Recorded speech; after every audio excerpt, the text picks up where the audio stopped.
বাংলাদেশের গলার কাটা হয়ে উইকেটে সেট হয়ে গিয়েছিলেন বাবর আজম। মনে হচ্ছিল সিলেটেই টেস্ট সেঞ্চুরির 4 বছরের খরার অবসান ঘটাতে চলছেন। তবে বাংলাদেশের একজন নাহিদ রানা আছেন, যার গতির সামনে বাদশা বাবরও অসহায় হয়ে যান। তাই তো পেস ভ্যারিয়েশনের মুখে শরীরের কোনো রকম মুভমেন্ট ছাড়াই তিনি ব্যাট পেতে দেন। ফলাফল বল গিয়ে জমা হয় মিড অনে মুশফিকুর রহিমের হাতে। আবারও নাহিদ রানার ফাঁদেই পা দিলেন বাবর।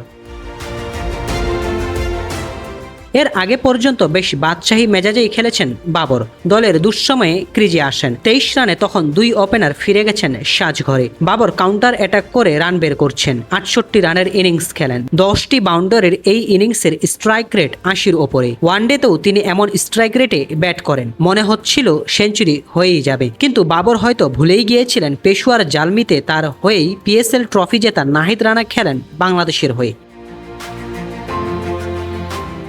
5 ইনিংসে মুখোমুখি হয়ে এই নাহিদ রানার বিপক্ষে তৃতীয়বারের মতো আউট হলেন বাবর। সম্ভবত ঘুমের মাঝেও নাহিদ রানা দুঃস্বপ্ন দেখেন বাবর। কিছুদিন আগের ঘটনা স্মরণ করা যাক। সেদিন বাবর আজমের নেতৃত্বে পেশোয়ার জালমিতে খেলছিলেন নাহিদ রানা। ফাইনালের পর ম্যাচ সেরা অ্যারন হার্ডি নাহিদের প্রশংসা করতে গিয়ে এক পর্যায়ে বাংলাদেশ পাকিস্তান টেস্টের প্রসঙ্গ টেনে বলেছিলেন, কিছুদিনের মধ্যে নাহিদ পাকিস্তানের বিপক্ষে টেস্ট খেলবেন। বাবর তখন নাহিদের মুখোমুখি হতে চাইবেন না, এমনটাই বলেছিলেন হার্ডি।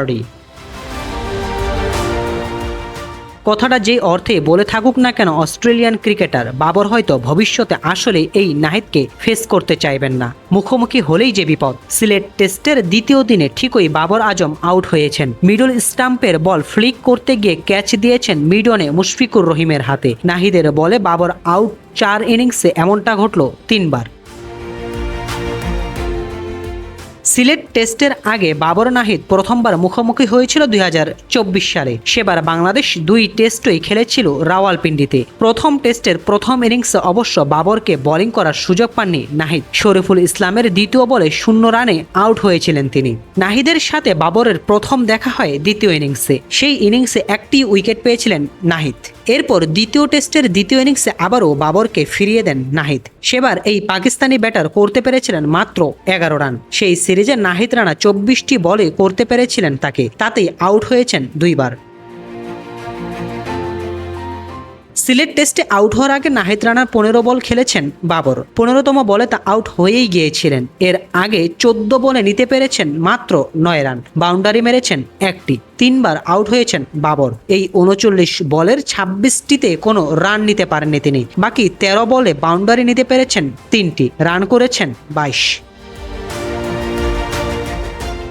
সিলেট টেস্টে আরও একটি ইনিংস বাকি আছে। বাবর কি নাহিদের বল খেলতে চাইবেন? হয়তো নিজেকে দূরে রাখতে চাইবেন নাহিদের গতির ঝড় থেকে। কারণ কখন না আবার বিপদ ঘটে যায়, হারাতে হয় উইকেট। কারণ নাহিদ যে আতঙ্ক বাবরের কাছে।